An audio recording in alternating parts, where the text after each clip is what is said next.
इनकी बातों से ऐसा लगता है कि इनकी वाणी में ही नहीं, इनके हृदय में भी सरस्वती वास करती है। मोरा मन सुख पायो रे। पूर्व मुख्यमंत्री जी से आपका क्या संबंध है?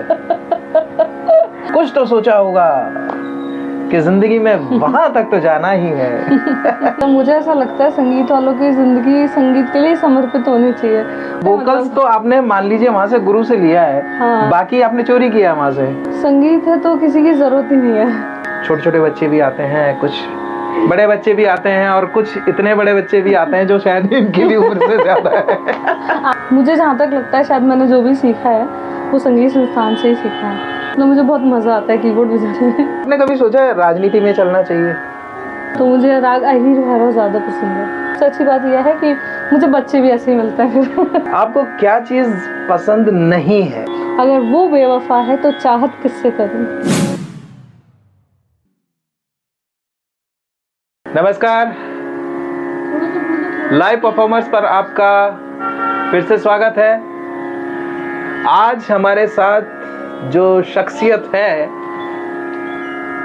कह सकते हैं कि उनकी वाणी में जो है स्वयं सरस्वती विराजती हैं, संगीत से जुड़ी हुई हैं, गाती भी हैं और गाना सिखाती भी हैं। काफ़ी सारे बच्चे आते हैं इनके पास, और रागशाला म्यूज़िक एकेडमी के नाम से इनकी एक छोटी सी, ये कह सकते हैं कि स्कूल टाइप है, एकेडमी ही है मतलब। और बच्चों को गाना सिखाते हैं, रियाज करना सिखाते हैं। यहाँ काफ़ी बच्चे आते हैं, छोटे छोटे बच्चे भी आते हैं, कुछ बड़े बच्चे भी आते हैं, और कुछ इतने बड़े बच्चे भी आते हैं जो शायद इनकी भी उम्र से ज्यादा है। आपकी से भी ज्यादा। इनका नाम है वर्तिका शर्मा। आपने जयपुर में सुना होगा, राजस्थान संगीत संस्थान से इन्होंने संगीत की शिक्षा ली, राजस्थान विश्वविद्यालय। और बाकी मैं इससे आगे अपने मुंह से नहीं बताऊंगा, इन्हीं से पूछते हैं, क्योंकि अब मैं बताने लगूंगा तो वो भाषण हो जाएगा या फिर एक स्पीच हो जाएगी। लेकिन हम यहाँ बातचीत के लिए हैं। वर्तिका जी नमस्कार। नमस्कार। सबसे पहले आप कुछ सुना दीजिए। सबसे पहले कुछ सुना दीजिए, जो थोड़ा सा मतलब लयकारी के साथ हम आगे बढ़े। फिर एक्चुअली अभी थोड़ा मूड में नहीं हूँ। चलो ठीक है, मूड में आने के लिए कुछ बातचीत शुरू करते हैं। तो आपकी संगीत की जो यात्रा है वो कहाँ से शुरू हुई?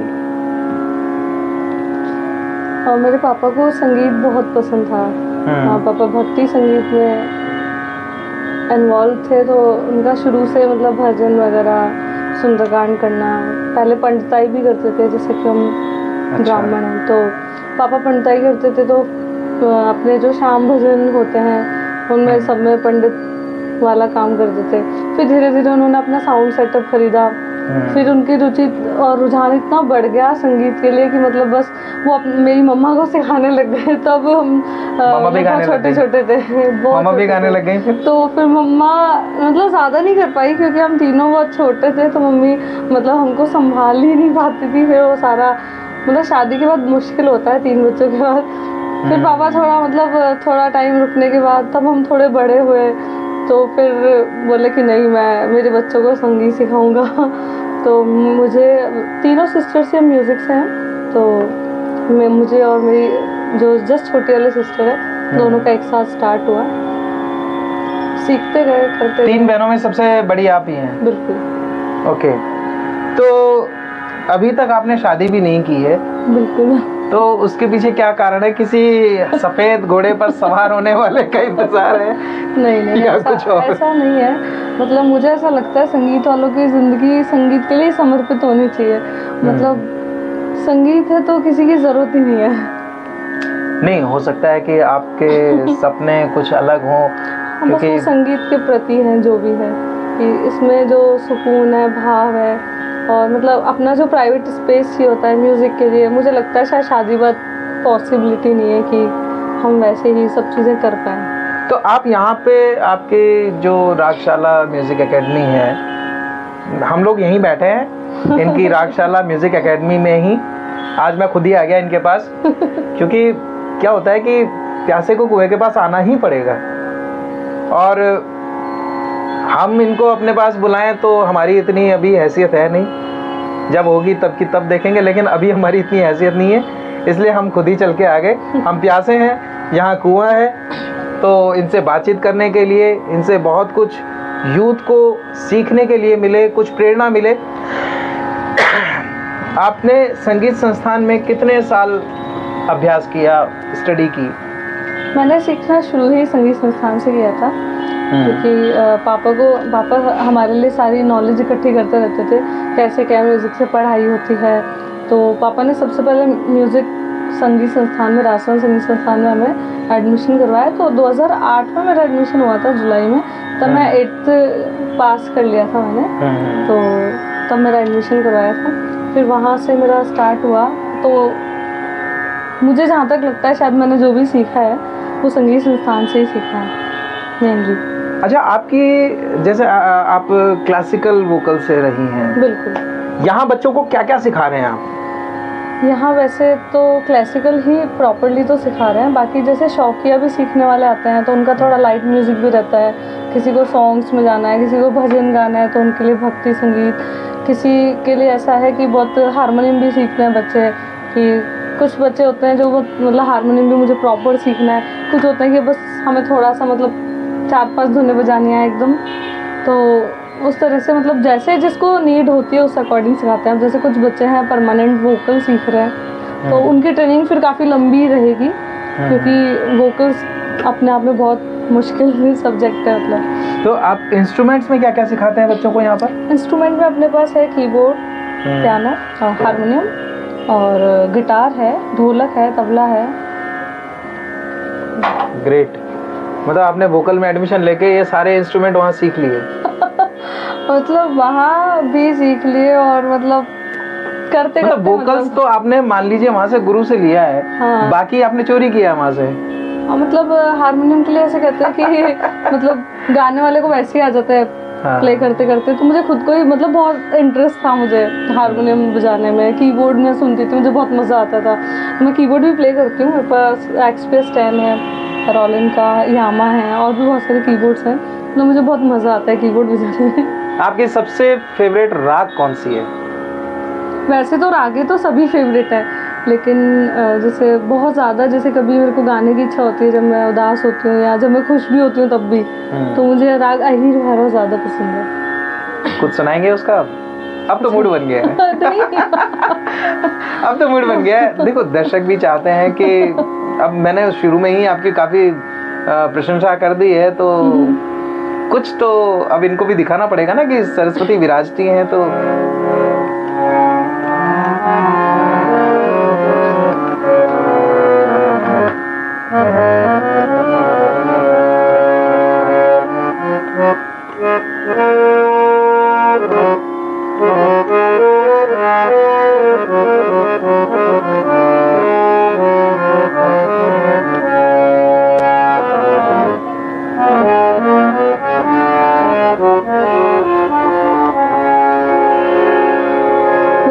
ये राग सुबह का है, शाम का नहीं है, लेकिन अब आपने बोल ही दिया तो बिल्कुल बिल्कुल।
छोटे ख्याल की बंदिश है, बहुत ही फेमस बंदिश है वैसे। बिल्कुल बिल्कुल सुनाइए ना। उसकी 2 लाइन सुना देती हूँ।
तो बहुत है, मतलब क्लासिकल तो बहुत डेप्थ वाला म्यूजिक है, इतनी सी देर में ना माहौल बनता है ना उसका मतलब शुरू ही नहीं होता।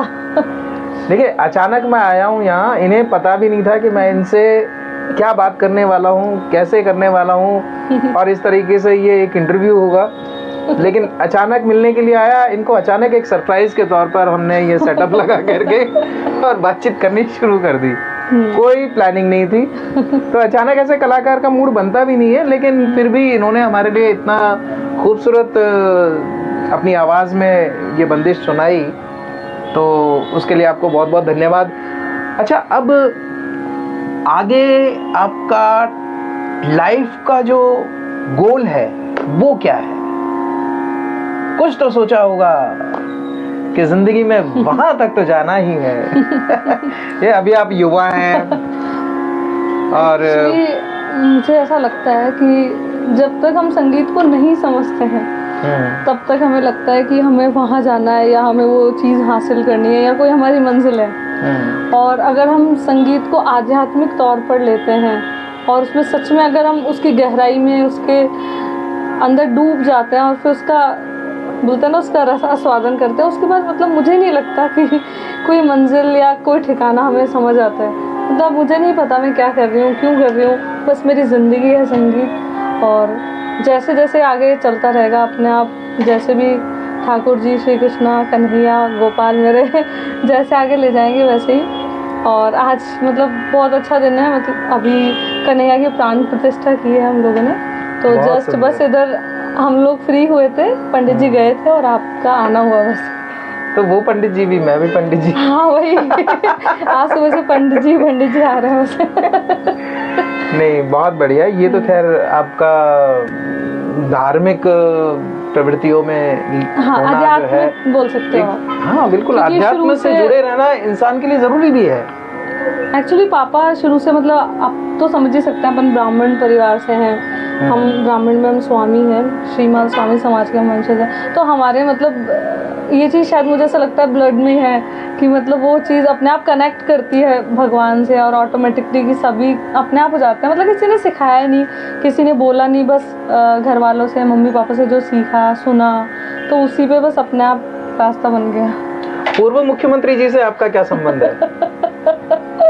देखिए, पूर्व मुख्यमंत्री जी का नाम लिया और ये हंसने लगे। हाँ, तो मेरे पापा का नाम भी वही है, इसलिए एक्चुअली मतलब मेरे पापा का नाम अशोक है और हमारा गोत्र गहलोत है। वैसे हम स्वामी हैं, लेकिन गहलोत से काफ़ी सारे लोग कंफ्यूज हो जाते हैं बहुत बार कि गहलोत तो माली होता है, गहलोत मतलब राजपूत होते हैं, मुझे बहुत सारे लोग बोलते हैं। हाँ। मैंने बोला गहलोत एक गोत्र है, तो हम स्वामी हैं और हम वैसे मालियों के, फूल मालियों के स्वामी हम स्पेशली, तो उन्हीं के मतलब जो भी होता है शिक्षा दीक्षा का काम हम लोगों का हुआ करता था। हम तो क्या है हम तो बस अनुसरण कर रहे हैं माता। अच्छा, आपने कभी सोचा राजनीति में चलना चाहिए?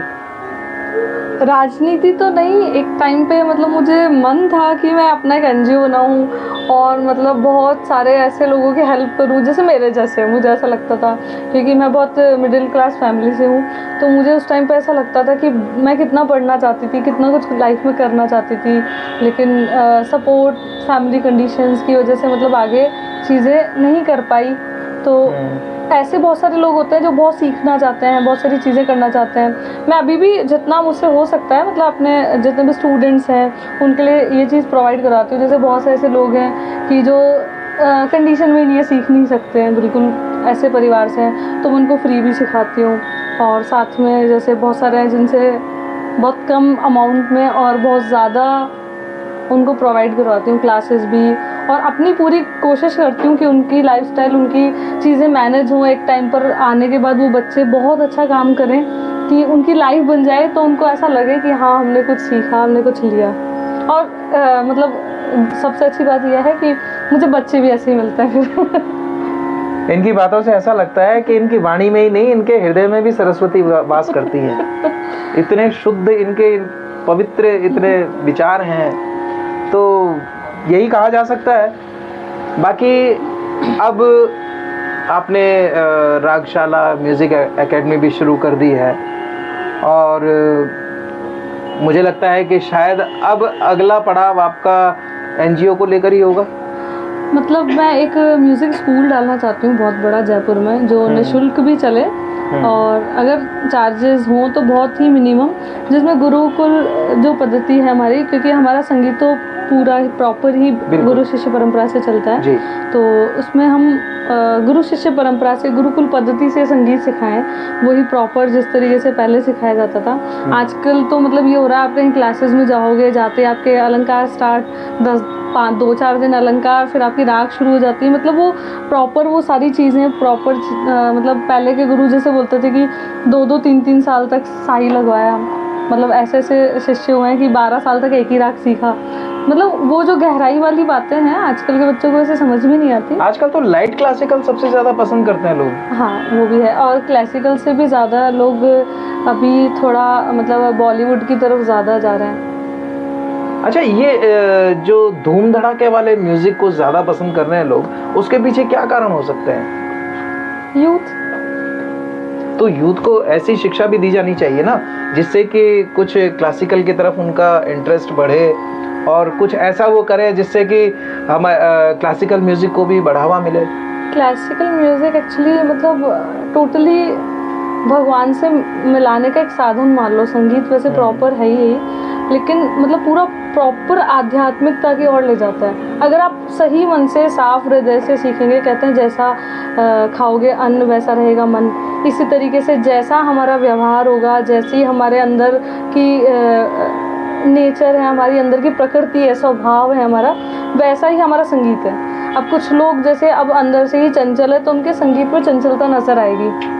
अब जैसे मैं बहुत ही शांत और थोड़ी धैर्यवान, मतलब तारीफ नहीं कर रही, मतलब बता रही हूँ नहीं, आपको देखकर लगता भी है। तो इस वजह से मुझे बहुत ही शांति से और सुकून वाला संगीत पसंद है। क्लासिकल म्यूजिक ऐसा नहीं है, classical, semi classical, Bollywood, light, ghazals, भक्ति संगीत, सुंदरकांड, मतलब मैं सबको ही पसंद करती हूँ म्यूज़िक में। सूफी भी मुझे बहुत पसंद है, गज़ल्स मुझे बहुत पसंद है, लेकिन प्रॉपर्ली देखा जाए तो क्लासिकल म्यूज़िक म्यूज़िक नहीं है, वो एकदम ईश्वर ही है, साक्षात ईश्वर है।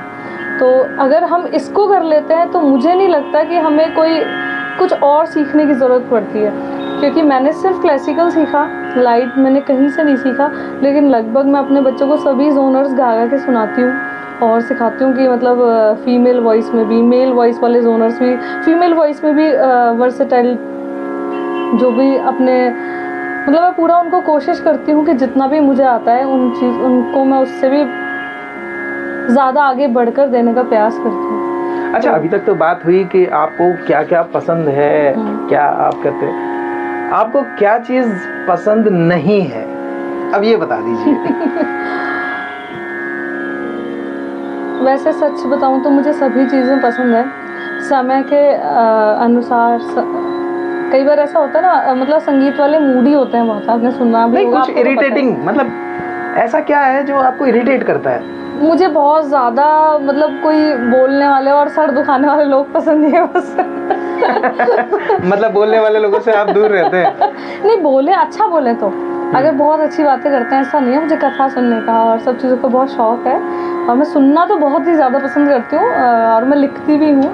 खैर गज़ल्स वगैरह बहुत सारी मैंने कंपोज भी कर रखी। दर्शकों आपको बताना चाहूँगा ये बहुत प्यारी प्यारी गज़ल भी लिखती हैं और बहुत ही खूबसूरत।